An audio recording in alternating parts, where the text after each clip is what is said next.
अस्सलाम वालेकुम फ्रेंड्स, आज हम बना रहे हैं बुखार के लिए एक काढ़ा। 2 इंग्रेडिएंट से 1 गिलास पानी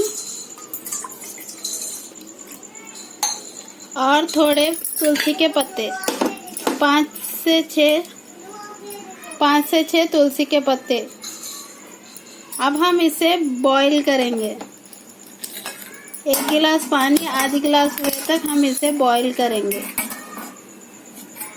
इससे सर्दी बुखार या वायरल फीवर है तो वो भी कम हो जाएगा इसे 2 से 3 बार पीने से।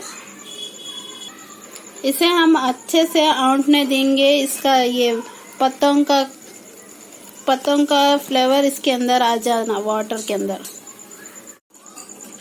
काढ़ा अच्छे से औंठ गया।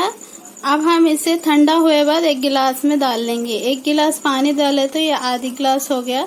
अब हम इसे ठंडा हुए बाद 1 गिलास में डाल लेके निकाल। तुलसी का काढ़ा बनके रेडी हो गया। इसे आप सर्दी खांसी या बुखार है तो इसे पीने से सर्दी खांसी बहुत जल्दी कम हो जाती। इसे इम्यूनिटी बूस्टर भी कहते। अगर आप लोगों को ये रेसिपी पसंद आए तो इस दिन में 2 बार पीना।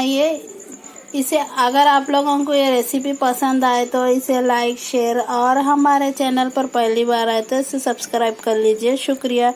Thanks for watching. अल्लाह हाफिज़।